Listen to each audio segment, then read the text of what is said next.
ഇവരുടെ ചാനൽ ചർച്ചകളിൽ പോകുന്ന ഡിവൈഎഫ്ഐ നേതാവിനെതിരെ ആരോപണം വന്നു. ഇവർ പോലീസിലേക്ക് കൈമാറിയിട്ടില്ല. കടകംപള്ളി സുരേന്ദ്രനിലേക്ക് ഈ അന്വേഷണം പോകണമെന്നാണ് കോടതി ഇൻഡയറക്റ്റായി പറഞ്ഞിരിക്കുന്നത്. അല്ലെങ്കിൽ VN വാസവനിലേക്ക് ഈ അന്വേഷണം പോകണമെന്നാണ് കോടതി ഇൻഡയറക്റ്റായി പറഞ്ഞിരിക്കുന്നത്. വയനാട് നടന്നത് കാട്ടുകൊള്ളയാണ്. 750 കോടി രൂപയുടെ പ്രൊജക്റ്റ് കൊടുത്തിട്ട് 150 കോടിക്ക് മുകളിൽ പോലും ചിലവില്ലാത്ത ഒരു പ്രൊജക്റ്റാണ്. ഒരു ടെൻഡർ പോലും കൊടുക്കാതെ ഊരാളുങ്കൽ ലേബർ കോപ്പറേറ്റീവ് സൊസൈറ്റി കൊടുത്തു. 2:25 ഇന്നലെ ഉച്ച കഴിഞ്ഞു. 2:26 തന്നെ അദ്ദേഹത്തെ പാർട്ടിയിൽ നിന്ന് പുറത്താക്കിക്കൊണ്ടുള്ള പ്രഖ്യാപനം KPCC പ്രസിഡന്റിന്റെ ഭാഗത്തു നിന്നുണ്ടായി. അപ്പോൾ നിങ്ങൾ മനസ്സിലാക്കേണ്ടത്, ആരോപണം വന്നപ്പോൾ തന്നെ മാറ്റി നിർത്തപ്പെടുകയും 3 തരത്തിൽ നടപടിയെടുക്കുകയും ചെയ്തു. ഒരു മുൻകൂർ ജാമ്യാപേക്ഷ കൊടുത്തപ്പോൾ തള്ളിയപ്പോൾ തന്നെ പാർട്ടിയിൽ നിന്ന് പുറത്താക്കി MLA സ്ഥാനം രാജിവെക്കുന്നതാണ് ഉചിതം എന്ന് പറയുന്ന ഒരു പാർട്ടിയുടെ ധാർമ്മികതയാണോ? അല്ല, ഒരു ആരോപണം വന്നു, നടപടിയെടുത്തില്ല.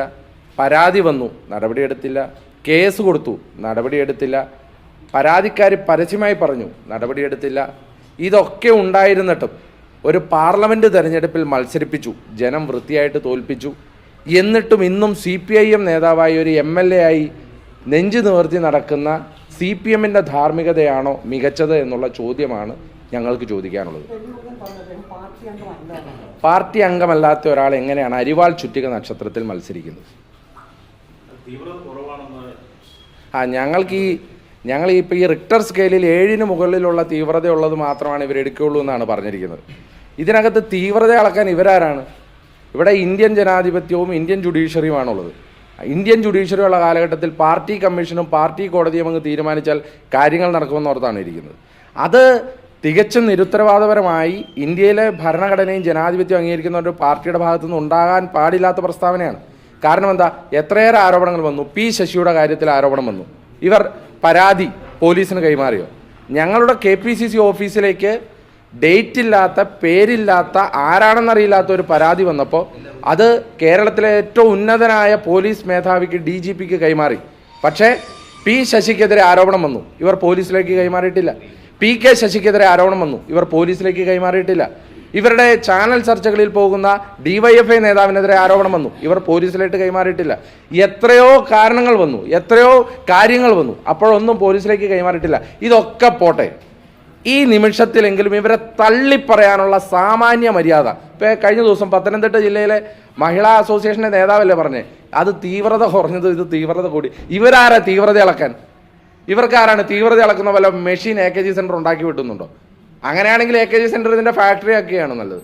അതുകൊണ്ട് CPM DYFIക്കാരോടൊക്കെ ഞങ്ങൾക്ക് ചോദിക്കാനുള്ളത്, ഇത്രയധികം പീഡന പരാതികൾ ഉണ്ടായിട്ടും അവരെ പാർട്ടിയുടെ കൂടിനുള്ളിൽ സംരക്ഷിച്ചു നിർത്തുന്ന DYFIക്കാരൻ മധുരം വിളമ്പുമ്പോൾ ഉളുപ്പുണ്ടോ DYFIക്കാരെ എന്ന് ചോദിക്കാനുള്ളതാണ് യൂത്ത് കോൺഗ്രസ് ആഗ്രഹിക്കുന്നത്. അതുകൊണ്ട് രാഹുൽ മാങ്കൂട്ടത്തിൽ വിഷയത്തിൽ ഞങ്ങളെടുത്ത നിലപാട്, ഞങ്ങളെടുത്ത തീരുമാനം, ഞങ്ങളെടുത്ത നടപടികൾ അത് ഏതൊരു രാഷ്ട്രീയ പാർട്ടിക്കും മാതൃകയാക്കാൻ പറ്റുന്ന ധാർമ്മിക മൂല്യങ്ങൾ ഉയർത്തിപ്പിടിക്കുന്ന നിലപാടാണ് ഞങ്ങളെടുത്തത്. ഇനി സ്വർണ്ണപ്പാളി വിഷയം നിങ്ങളെടുക്കുക. അപ്പം ഈ ജില്ലയിൽ നിന്നല്ലേ പത്മകുമാർ എന്ന് പറയുന്ന ആളെ ഇന്നലെ ദ്വാരപാലക ശില്പത്തിൻ്റെ പാളികൾ കട്ട കേസിലും പ്രതിയാക്കിയിരിക്കുകയാണ് കോടതി. എന്ന് പറഞ്ഞാൽ അയാൾ ഒരു അമ്പലം വിഴുങ്ങിയായിരുന്നു എന്ന് ഈ നാടിന് മുഴുവൻ ബോധ്യമായി. വാസു എന്ന് പറഞ്ഞാൽ ഒരു അമ്പലക്കൊള്ളക്കാരനാണ് എന്ന് നാടിന് മുഴുവൻ ബോധ്യമായി.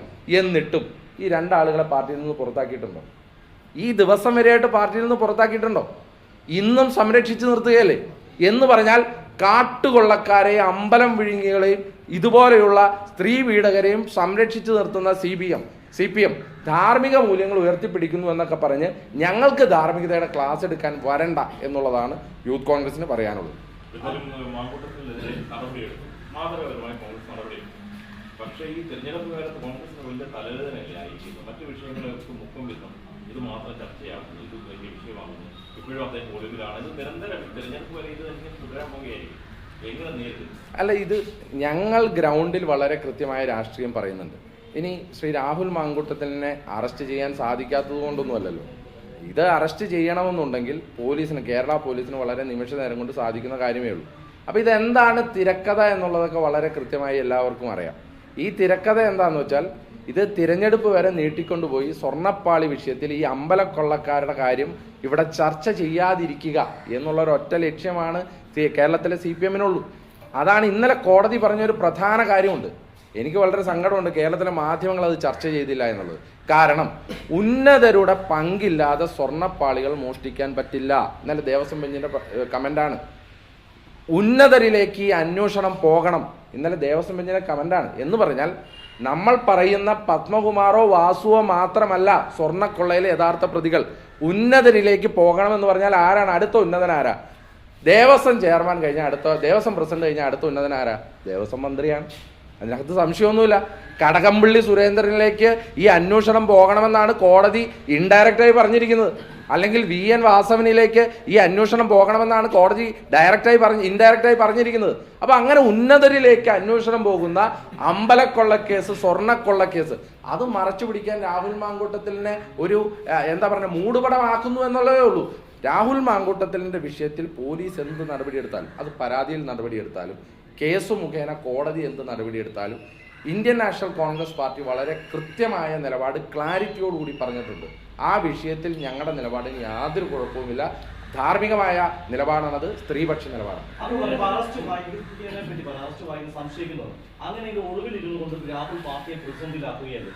അല്ല, അങ്ങനെയല്ല. ഇതിനകത്ത് അറസ്റ്റ് ചെയ്യണം എന്നുണ്ടായിരുന്നെങ്കിൽ സ്വാഭാവികമായിട്ടും മുൻകൂർ ജാമ്യാപേക്ഷയുടെ വിധി വരുന്നത് വരെ ഏതൊരാളും ഒളിവിൽ കഴിയുന്നത് ചില കേസുകളുടെ സ്വാഭാവികതയാണ്. ഇവർക്ക് പോലീസിനെ അറസ്റ്റ് ചെയ്യണം എന്നുണ്ടെങ്കിൽ വളരെ കൃത്യമായി പോലീസിന് ഇൻഫർമേഷൻസ് ഉണ്ടായിരുന്നു. പാലക്കാട് നിന്ന് പോകുമ്പോൾ തന്നെ പോലീസിന് ഇൻഫർമേഷൻ ഉണ്ടായിരുന്നു. ഇല്ലെങ്കിൽ പുറത്ത് കഴിയുമ്പോൾ തന്നെ പോലീസിന് ഇൻഫർമേഷൻ ഉണ്ടായിരുന്നു. പോലീസ് ഒരു വലിയ ഡ്രാമ കളിക്കുകയാണ്. എന്താണ്? എന്തിനു വേണ്ടിയിട്ടാണെന്നാണ് ഞാൻ ആദ്യം പറഞ്ഞത്. ശബരിമല സ്വർണ്ണ കൊള്ള മറയ്ക്കുന്നതിന് വേണ്ടിയാണ്. ആ വിഷയം ചർച്ച ചെയ്യാതിരിക്കാൻ വേണ്ടിയാണ്. ഇന്നലെ പോലും കോടതിയുടെ വിധി പറയുന്നത് ഉന്നതരിലേക്ക് അന്വേഷണം പോകണമെന്നുള്ളതാണ്. ആ അമ്പലം വിഴുങ്ങികളെ രക്ഷപ്പെടുത്താൻ വേണ്ടി അമ്പലക്കൊള്ളക്കാർക്ക് കൂട്ടുനിന്ന കള്ളന് കഞ്ഞി വെച്ചു കൊടുത്ത സർക്കാർ ചെയ്യുന്ന പരിപാടിയാണ് ഈ പരിപാടി എന്നുള്ളത് ഞങ്ങളുടെ കൃത്യമായ ആരോപണമാണ്. ഇല്ല, അങ്ങനെയല്ല ഇതിന്റെ വിഷയം. ഇതിനകത്ത് അപ്പോൾ താങ്കളോട് മറുചോദ്യം ഞാൻ ചോദിക്കണം. കേരളത്തിലെ പോലീസ് അത്ര കഴിവുകെട്ട പോലീസാണോ? അല്ല, ഞാൻ പറയുന്നത് അല്ല. അപ്പൊ താങ്കളുടെ അല്ല, അപ്പൊ ഞാൻ പറഞ്ഞ ഞാൻ താങ്കൾക്ക്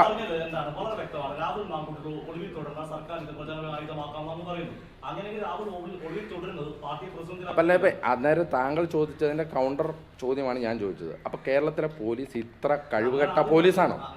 ഇതിലിപ്പോ ആദ്യമോ രണ്ടാമതോ പറയണയാണോ? കഴിവുകെട്ട പോലീസാണോ കേരളം ഭരിക്കുന്നത്?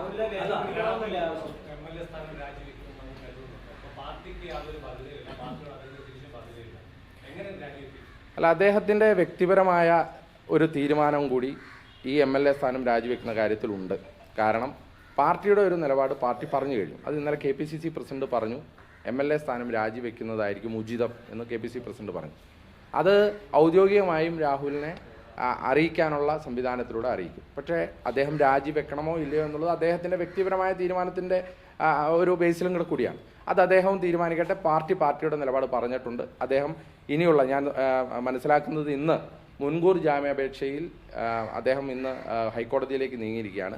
അപ്പോൾ അതിൻ്റെ വിധി പ്രസ്താവം എന്താ ആയിരിക്കുമെന്നൊക്കെ നോക്കിയിട്ടായിരിക്കും അദ്ദേഹത്തിൻ്റെ തീരുമാനം വരുന്നത്. ഏതായാലും ഞങ്ങളാരും അദ്ദേഹവുമായിട്ട് ഒഫീഷ്യലി ഞങ്ങൾക്ക് കമ്മ്യൂണിക്കേറ്റ് ചെയ്യാൻ സാധിച്ചിട്ടില്ല. പക്ഷേ KPCCയുടെ നിലപാട് പ്രസിഡന്റ് പറഞ്ഞതാണ്, രാജിവെക്കുന്നതായിരിക്കും ഉചിതം എന്നുള്ളതാണ് KPCCയുടെ നിലപാട്. ഇന്നലെ ഇപ്പോൾ കോടതി മുൻകൂർ ജാമ്യാപേക്ഷ തള്ളിയല്ലോ. അങ്ങനെ ഒരു സാധ്യത അല്ലെങ്കിൽ അങ്ങനെ അല്ലായിരുന്നു ജാമ്യം കിട്ടിയെന്ന് ഇപ്പോൾ അങ്ങ് ഏത് രീതിയിൽ സംസാരിക്കുമായിരുന്നു? ഞാനിനി ഇന്നലെ മുൻകൂർ ജാമ്യാപേക്ഷ തള്ളിയില്ലായിരുന്നുവെങ്കിൽ അല്ലെങ്കിൽ നോട്ട് അറസ്റ്റ് കിട്ടിയായിരുന്നുവെങ്കിൽ എന്നൊക്കെ പറഞ്ഞാൽ ഹൈപ്പോത്തറ്റിക്കൽ ക്വസ്റ്റ്യൻ അല്ലേ. ഇനിയിപ്പോൾ രാഹുലിനെതിരെ ഇങ്ങനെ ഒരു പരാതി വന്നില്ലായിരുന്നെങ്കിൽ നിങ്ങളിപ്പോൾ ഇങ്ങനെ ചോദ്യം ചോദിക്കേണ്ട സാഹചര്യം പോലും ഇല്ലല്ലോ. അപ്പം അങ്ങനെ ഒരു സാഹചര്യം ഇപ്പോൾ പറഞ്ഞിട്ട് കാര്യമുണ്ട്. അത് ഒരു സംഭവിച്ചു കഴിഞ്ഞ കാര്യങ്ങളെക്കുറിച്ച് സംഭവിക്കുമായിരുന്ന ഒരു സാഹചര്യം ഉണ്ടാക്കിയിട്ട് പിന്നെ ചോദ്യം ചോദിക്കുന്നതെന്നൊക്കെ പറഞ്ഞാൽ ഞാൻ വേറെ ഒരു കാര്യം പറയട്ടെ. ഇപ്പം നമുക്കൊരു കോടതി വിധി വന്നു കഴിഞ്ഞു. ഇപ്പം കോടതി ഇനി അങ്ങനെ പറഞ്ഞുമായിരുന്നെങ്കിൽ എന്ന് പറയേണ്ട കാര്യമില്ല. കോടതി മറ്റൊരു കാര്യം പറഞ്ഞു. എന്താണ്? ഉന്നതരിലേക്ക് ശബരിമല സ്വർണ്ണക്കൊള്ള അന്വേഷണം പോകണം, വേണമല്ലോ. എന്തുകൊണ്ടാണ് നിങ്ങൾ ആ ചോദ്യം ചോദിക്കാത്തത്? ഏത് സംഭവിക്കുമായിരുന്ന കാര്യമല്ല, ഹൈക്കോടതിയിൽ സംഭവിച്ച കാര്യമാണ്. ഇന്നലെ പറഞ്ഞ കാര്യമാണ്. ആദ്യം മുതലേ പറഞ്ഞു അമ്പലം വിഴുങ്ങികളാണ് എന്ന് ആദ്യം തന്നെ പറഞ്ഞു. ഇന്നലെ പറഞ്ഞു ഉന്നതരിലേക്ക് ഈ അന്വേഷണം പോകണമെന്ന് പറഞ്ഞു. ഹൈക്കോടതി പറഞ്ഞ കാര്യമാണ്, ഹൈപ്പോത്തറ്റിക്കൽ അല്ല. അങ്ങനെ ഒരു സാഹചര്യം നിലനിൽക്കുമ്പോൾ അങ്ങനെ ഒരു ചോദ്യം ചോദിക്കാതെ ഹൈപ്പോത്തറ്റിക്കൽ ചോദ്യം ചോദിക്കുന്നത് എനിക്ക് നിങ്ങളോട് എന്ത് പറയാൻ സാധിക്കും? അഭിനയും രാഹുലും ഏറ്റവും ഒടുവിൽ കണ്ടത് ഒരുമിച്ച് വാർത്താസമ്മേളനം നടത്തിയ വയനാട്ടിലെ യൂത്ത് കോൺഗ്രസിന്റെ വീട് നിർമ്മാണവുമായിട്ട് ബന്ധപ്പെട്ട അതിപ്പോൾ എവിടെ വരെയായി സ്റ്റാറ്റസ്? അതായത് വയനാട്ടിൽ ഞങ്ങൾ ഭൂമി കണ്ടെത്തുന്നതിനുള്ള ഏറ്റവും അവസാനത്തെ പ്രൊസീജിയറിലാണ്. ഞങ്ങൾ ഏകദേശം 1-2 ഭൂമികൾ ഫൈനലൈസ് ആക്കിയിട്ടുണ്ട്. അതിൻ്റെ നിയമപരമായ കാര്യങ്ങൾ, കാരണം നിങ്ങൾക്കറിയാവുന്നതുപോലെ തന്നെ വയനാട്ടിലെ ഏറ്റവും പ്രധാനപ്പെട്ട പ്രശ്നം നിയമപരമായ സാങ്ക്ടിറ്റി ഉള്ള ഒരു ഭൂമി ലഭിക്കുക എന്നുള്ളതാണ്. സർക്കാരിന് എല്ലാ സംവിധാനം ഉണ്ടായിട്ട് പോലും സർക്കാർ ഒരു ഭൂമി ഏറ്റെടുക്കാനെടുത്തത് ഏതാണ്ട് 1 കൊല്ലക്കാലമാണ്. കാരണം 2 എസ്റ്റേറ്റ് ഏറ്റെടുക്കാൻ നിയമപരമായ സാങ്ക്ടിറ്റിയോടുകൂടി കോടതിയിൽ നിന്ന് അനുമതി ലഭിക്കാൻ അവർക്കെടുത്തത് ഏതാണ്ട് 8 മാസ കാലക്രമമാണ്. മുസ്ലിം ലീഗ് ഒരു ഭൂമി ഏറ്റെടുത്ത് പണി തുടങ്ങിയപ്പോൾ വില്ലേജ് ഓഫീസർ അവിടെ പരാതിയുമായി വന്നത് നമ്മൾ കണ്ടതാണ്. അതുകൊണ്ട് തന്നെ നിയമപരമായ സാങ്ക്ടിറ്റി ഉള്ള ഒരു ഭൂമി ലഭ്യമാകുക എന്നുള്ളതായിരുന്നു ഞങ്ങളുടെ മുമ്പിലുള്ള പ്രധാനപ്പെട്ട കടമ്പ. ഏകദേശം 2 ഭൂമിയിൽ ഞങ്ങൾ ഫൈനലൈസ് ചെയ്തിട്ടുണ്ട്. ആ ഭൂമി ഉടനെ ലഭ്യമായാൽ തന്നെ ഉടനെ അതിൻ്റെ പേപ്പർ വർക്കുകൾ മൂവ് ചെയ്ത് പണി തുടങ്ങാനുള്ള സാഹചര്യത്തിലേക്ക് പോകും. ഒരു സംശയവും വേണ്ട, വയനാടിൻ്റെ പുനരധിവാസ പദ്ധതിയിൽ ഞങ്ങൾ ഉറപ്പ് കൊടുത്ത 100 വീട്, ആ 100 വീട് ഉണ്ടാവുക തന്നെ ചെയ്യും, ഒരു സംശയം വേണ്ട. ഇപ്പോൾ ഏകദേശം 1,05 ലക്ഷം രൂപയോളം അക്കൗണ്ടിലുണ്ട്. ആ അക്കൗണ്ടിലുള്ള പണത്തെ സംബന്ധിച്ച് സംസ്ഥാന യൂത്ത് കോൺഗ്രസ് കമ്മിറ്റിയുടെ പ്രസിഡന്റും ഞാനും അടക്കമുള്ള ആളുകൾ പറഞ്ഞിട്ടുണ്ട്. വയനാട്ടിൽ ഞങ്ങൾ ഉറപ്പ് കൊടുത്ത വീടിന് എത്ര രൂപയാണോ വേണ്ടത് അത്രയും രൂപ കൊടുത്ത് തന്നെ ആ വീട് പണി ഞങ്ങളവിടെ പൂർത്തീകരിക്കും. അത് 100 വീട്, ശ്രീ രാഹുൽ ഗാന്ധിയുടെ 100 വീട് പദ്ധതിയിൽ ഉൾപ്പെടുത്തി ആ വീടുകൾ ഒരു ടൗൺഷിപ്പായി തന്നെ വയനാട്ടിലെ ടൗൺഷിപ്പുകളിൽ ഏറ്റവും മികച്ച ടൗൺഷിപ്പായി അതവിടെ നിലനിൽക്കുകയും ചെയ്യും.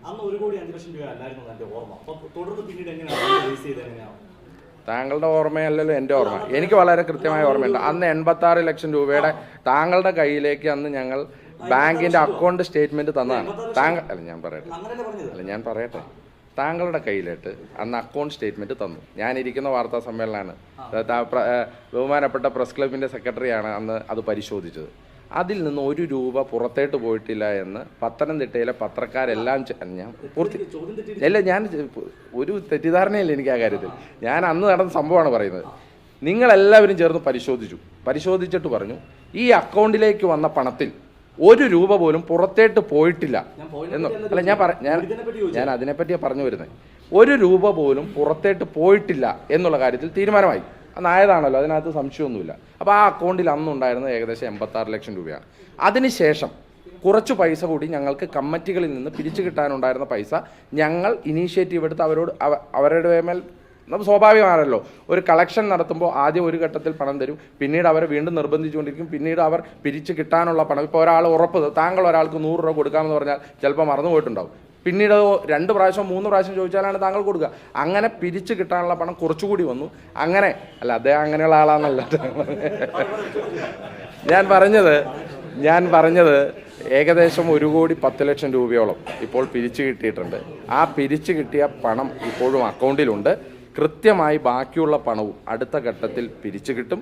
ആ പിരിച്ചു കിട്ടുക എങ്ങനെയാണെന്ന് വെച്ചാൽ ഞങ്ങൾക്ക് ഭൂമി ലഭ്യമായാൽ ആ പണി വളരെ കൃത്യമായി ടൗൺഷിപ്പായി പൂർത്തീകരിക്കും.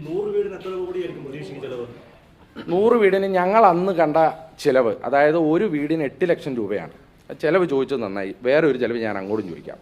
ഒരു വീടിന് 8 ലക്ഷം രൂപയാണ് ഞങ്ങൾ ചിലവ് കണ്ടത്. സാധാരണ നമുക്കറിയാം ലൈഫ് മിഷനിൽ 4 ലക്ഷം രൂപയാണ് ചിലവ്. ഞങ്ങൾ കണ്ടത് 8 ലക്ഷം രൂപയാണ്. ഏകദേശം 30 വീടുകളാണ് ഞങ്ങൾ, അതായത് രാഹുൽ ഗാന്ധിയുടെ 100 വീട് പദ്ധതിയിൽ യൂത്ത് കോൺഗ്രസിൻ്റെ പ്രോമിസ് എന്ന് പറഞ്ഞാൽ 30 വീടാണ്. 8 ലക്ഷം രൂപ വെച്ച് 30 വീടിന് 2,40,00,000 രൂപയാണ്. അതായത് 2.5 കോടി രൂപയാണ് ഞങ്ങളുടെ ടാർഗറ്റ് ആണല്ലോ. ഇനി ഞാൻ അങ്ങോട്ട് തിരിച്ചു ചോദിക്കാം. അല്ല, ഇനി ബാക്കിയും ചോദിക്കാം. അപ്പം ഞാൻ പറഞ്ഞല്ലോ. അല്ല, ഇനി അത് നിങ്ങൾ ഉത്തരം പറയണം. വയനാട് ഊരാളുങ്കൽ ലേബർ കോപ്പറേറ്റീവ് സൊസൈറ്റിക്ക് കൊടുക്കുന്ന പ്രൊജക്റ്റ്, ടൗൺഷിപ്പ് പ്രൊജക്റ്റ് എത്ര കോടി രൂപയുടെയാണെന്ന് അറിയാമോ? 750 കോടി രൂപയുടെയാണ് ആണല്ലോ. വയനാട് സർക്കാർ പണിയുമെന്ന് അവകാശപ്പെടുന്ന വീടിന് എത്ര ലക്ഷം രൂപയാണെന്നറിയാമോ? 20 ലക്ഷം രൂപയാണ്. ഞാനൊരു സിവിൽ എഞ്ചിനീയറാണ്. എന്താണ് എർത്ത്ക്വേക്ക് റെസിസ്റ്റൻ്റ് അല്ലെങ്കിൽ ഇങ്ങനെയുള്ള സ്ഥലങ്ങളിൽ പണിയുന്ന റെസിസ്റ്റൻ്റോട് കൂടിയ വീടുകളിൽ ഉപയോഗിക്കുന്ന മെറ്റീരിയൽ എന്നും അതിൻ്റെ ഡിസൈൻ എന്നുള്ള ഒരു കൃത്യമായ ധാരണ എനിക്കുണ്ട്. ഞാനിപ്പോഴും പറയുന്നു 8 ലക്ഷം രൂപയിൽ നിന്ന് 12 ലക്ഷം രൂപ കൂടുതൽ മുടക്കേണ്ട സാഹചര്യം അങ്ങനെ ഒരു വീടിനില്ല എന്ന് ഞാൻ വളരെ ആധികാരികമായിട്ട് പറയാൻ ആഗ്രഹിക്കുക. ഇനി അതവിടെ നിൽക്കട്ടെ.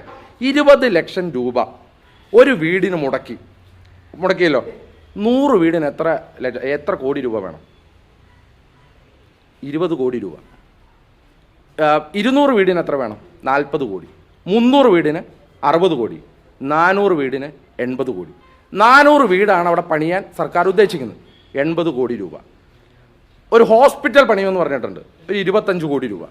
ഒരു സ്കൂൾ പണിയുമെന്ന് പറഞ്ഞിട്ടുണ്ട്, ഒരു 25 കോടി രൂപ. ഇൻഫ്രാസ്ട്രക്ചർ എല്ലാം കൂടെ ചേർന്ന് ഒരു 25 കോടി രൂപ. എന്ന് പറഞ്ഞാൽ എത്ര മുടക്കിയാലും എന്തൊക്കെ കാണിച്ചാലും 150 കോടി രൂപയുടെ മുകളിൽ വരില്ല. ഈ 750 കോടിയുടെ ബാക്കി കോടി എവിടെയാണ് പോകുന്നത്? ഈ ഊരാളുങ്കൽ ലേബർ കോപ്പറേറ്റീവ് സൊസൈറ്റിക്ക് ഏത് ടെൻഡറിൻ്റെ അടിസ്ഥാനത്തിലാണ് ഈ വർക്ക് കൊടുത്തിരിക്കുന്നത്? ഈ 750 കോടിയുടെ ബാക്കി തുക എങ്ങോട്ടാണ് പോകുന്നത്? അപ്പോൾ ആ ചോദ്യങ്ങൾ വരാനിരിക്കുന്നേ ഉള്ളൂ. ആ ചോദ്യങ്ങൾ വളരെ കൃത്യമായി ഉന്നയിച്ചിരിക്കും. ഈ കേരളത്തിൽ ടെൻഡറില്ലാതെ ഊരാളുങ്കൽ ലേബർ കോപ്പറേറ്റീവ് സൊസൈറ്റിക്ക് കൊടുത്ത വർക്കുകൾ ശുദ്ധ തട്ടിപ്പാണ് കേരളത്തിൽ നടന്നിരിക്കുന്നത്. കോടതി കണ്ണൂരിലെ കോർപ്പറേഷൻ ബിൽഡിങ്ങുമായി ബന്ധപ്പെട്ടുകൊണ്ട് ബഹുമാനപ്പെട്ട സുപ്രീം കോടതിയാണ് ഇവർക്ക് കൊടുത്ത ടെൻഡർ തന്നെ സുപ്രീം കോടതി റദ്ദാക്കി. വയനാട് നടന്നത് കാട്ടുകൊള്ളയാണ്. 750 കോടി രൂപയുടെ പ്രൊജക്റ്റ് കൊടുത്തിട്ട് 150 കോടിക്ക് മുകളിൽ പോലും ചിലവില്ലാത്ത ഒരു പ്രൊജക്റ്റാണ് ഒരു ടെൻഡർ പോലും കൊടുക്കാതെ ഊരാളുങ്കൽ ലേബർ കോപ്പറേറ്റീവ് സൊസൈറ്റി കൊടുത്തത്. എന്ന് പറഞ്ഞാൽ ഈ കൊടുത്ത DYFI കൊടുത്ത 20 കോടി ഉണ്ടല്ലോ, അത് മറ്റൊരു തരത്തിൽ പാർട്ടി അക്കൗണ്ടിലേക്ക് 40-50 കോടിയായിട്ട് തിരിച്ചു വരുമെന്നുള്ള ആരോപണം ആണ് ഇന്ന് നിലവിലുള്ളത്. അത് ഞങ്ങൾ വീണ്ടും ഉന്നയിക്കും.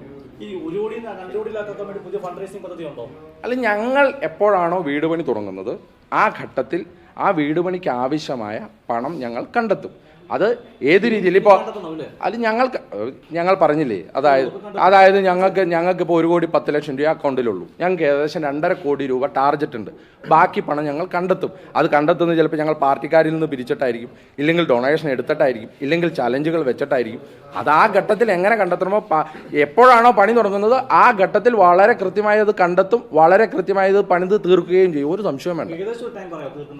അല്ല, ഞാൻ പറഞ്ഞല്ലോ, അതായത് ഇപ്പം ഞാൻ സർക്കാർ പറഞ്ഞതുപോലെ ഒരു സമയം പറയാനില്ല. സർക്കാർ പറയുന്നത് 6 മാസം കൊണ്ട് വീട് പണിയുന്ന. ഇപ്പോൾ 1.5 കൊല്ലമായില്ലേ, ഒരു വീട് പോലും പൂർത്തീകരിച്ചിട്ടില്ലല്ലോ. അതുകൊണ്ട് എനിക്ക് സർക്കാരിനെ പോലെ വെറും വാക്ക് പറയാൻ പറ്റില്ല. ഞാൻ വളരെ കൃത്യമായിട്ട് പറയുന്നു, ഭൂമി ഞങ്ങൾക്ക് ലഭ്യമായാൽ, ഞങ്ങൾ ഭൂമി ലഭ്യമാകുന്നതിൻ്റെ ഏറ്റവും അവസാന ഘട്ടത്തിലാണ്. ആ ഭൂമി ലഭ്യമായാൽ ഉടനടി വർക്കുകൾ തുടങ്ങും. വളരെ വേഗത്തിൽ തന്നെ അത് പൂർത്തീകരിക്കാൻ സാധിക്കും.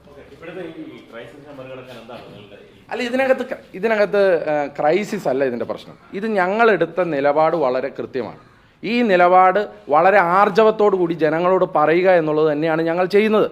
ഞങ്ങൾ CPMൻ്റെ ഇരട്ടത്താപ്പാണ് ഇവിടെ തുറന്നു കാണിക്കുന്നത്. അത് മുകേഷിൻ്റെ കാര്യത്തിലും ശശിയുടെ കാര്യത്തിലും ഗോപി കോട്ടമുറിക്കലിൻ്റെ കാര്യത്തിലും ഇവർ പരാതി വന്ന PK ശശിയുടെ കാര്യത്തിലുമൊക്കെ CPM എടുത്ത നിലപാട്, പാർട്ടി കമ്മീഷനും അതുപോലെ പീഡനം അളക്കുന്ന അളവുപോലുള്ള മെഷീനുമായിട്ട് ഇവർ പോയതുപോലെ ഞങ്ങൾ ആരും പോയിട്ടില്ല. ഞങ്ങൾ വളരെ കൃത്യമായി നടപടിയെടുത്തു. പരാതി വന്നപ്പോൾ പോലീസിന് കൈമാറി. ഒരു ഉത്തരവാദിത്തപ്പെട്ട രാഷ്ട്രീയ പ്രസ്ഥാനം എന്തൊക്കെയാണോ ചെയ്യേണ്ടത് അതൊക്കെ ഈ വിഷയത്തിൽ ഞങ്ങൾ ചെയ്തിട്ടുണ്ട്. വളരെ കൃത്യമായി പറയുന്നു, ഞങ്ങൾക്ക് അത്ര വേണ്ടപ്പെട്ട ആൾ തന്നെയായിരുന്നു രാഹുൽ. അതിനെന്താ സംശയം? ഞങ്ങൾക്ക് അത്ര പൊട്ടൻഷ്യലുള്ള, ഈ പാർട്ടിയിലെ ഏറ്റവും അനിവാര്യനായിരുന്ന, ഭരണപക്ഷത്തെ ഏറ്റവും കൂടുതൽ പ്രതിരോധിച്ച് നിർത്താൻ സാധിക്കുന്ന ഏറ്റവും കഴിവുറ്റ ഒരു ചെറുപ്പക്കാരനായിരുന്നു രാഹുൽ. അങ്ങനെ ഒരു വ്യക്തിക്കെതിരെ പോലും ഇങ്ങനെ ഒരു ആരോപണം വന്നപ്പോൾ പാർട്ടി ഒരു ബോൾഡായ സ്റ്റാൻഡ് എടുത്തു. അങ്ങനെ ഒരു ബോൾഡായ സ്റ്റാൻഡിൽ നിന്ന് ഞങ്ങൾ സംസാരിക്കുമ്പോൾ CPM എടുക്കുന്ന ഇരട്ടത്താപ്പ്, അത് സ്വർണ്ണക്കൊള്ളക്കേസിലും. എന്തുകൊണ്ട് പത്മകുമാർ എന്ന് പറയുന്ന കാട്ടുകള്ളനെ അമ്പലം വിഴുങ്ങിയായ കാട്ടുകള്ളനെ ഇതേവരെ പാർട്ടിയിൽ നിന്ന് പുറത്താക്കിയിട്ടില്ല?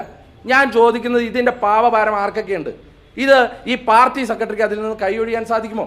N വാസുവിനെ ഇതേവരെ പുറത്താക്കിയിട്ടില്ല എന്ന് പറഞ്ഞാൽ ഈ അമ്പലക്കൊള്ളയുടെ പങ്ക് ഇവർ പറ്റിയിട്ടുണ്ടോ എന്നുള്ള സംശയമാണ് നമ്മുടെ മുമ്പിലുള്ളത്. അപ്പോൾ ഇതൊക്കെ ജനങ്ങളെ ബോധിപ്പിക്കാൻ ഉള്ള ഒരു അവസരമാണ് ഈ പഞ്ചായത്ത് തെരഞ്ഞെടുപ്പ്. അതുകൊണ്ട് ഞങ്ങൾ ഈ വിഷയങ്ങൾ വളരെ കൃത്യമായി ജനങ്ങളോട് സംവദിക്കും, പറയും, ആർജവത്തോടു കൂടി തുറന്നും കാണിക്കും. അങ്ങനെയൊന്നുമില്ല. സംസ്ഥാന അധ്യക്ഷനെ ദേശീയ യൂത്ത് കോൺഗ്രസ് നേതൃത്വവും പാർട്ടി നേതൃത്വവും കൂടി ചേർന്ന് കണ്ടുപിടിച്ച അല്ലെങ്കിൽ തിരഞ്ഞെടുത്തയാളാണ്. അപ്പോൾ അതിനകത്ത് ആരുടെ നോമിനി, ഇന്നയാളുടെ നോമിനി എന്നൊന്നുമില്ല. അദ്ദേഹം യൂത്ത് കോൺഗ്രസിന്റെ സംസ്ഥാന ഉപാധ്യക്ഷനായിരുന്നു, എൻ്റെ കൂടെ ഉണ്ടായിരുന്ന വ്യക്തിയാണ്. അദ്ദേഹം സംസ്ഥാന പ്രസിഡന്റ്. പാർട്ടി സെക്രട്ടറി പറഞ്ഞത്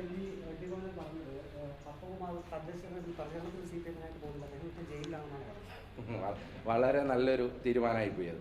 ഈ പത്മകുമാർ ഇപ്പോഴും ജില്ലാ കമ്മിറ്റിയിലുണ്ടോ CPMൻ്റെ?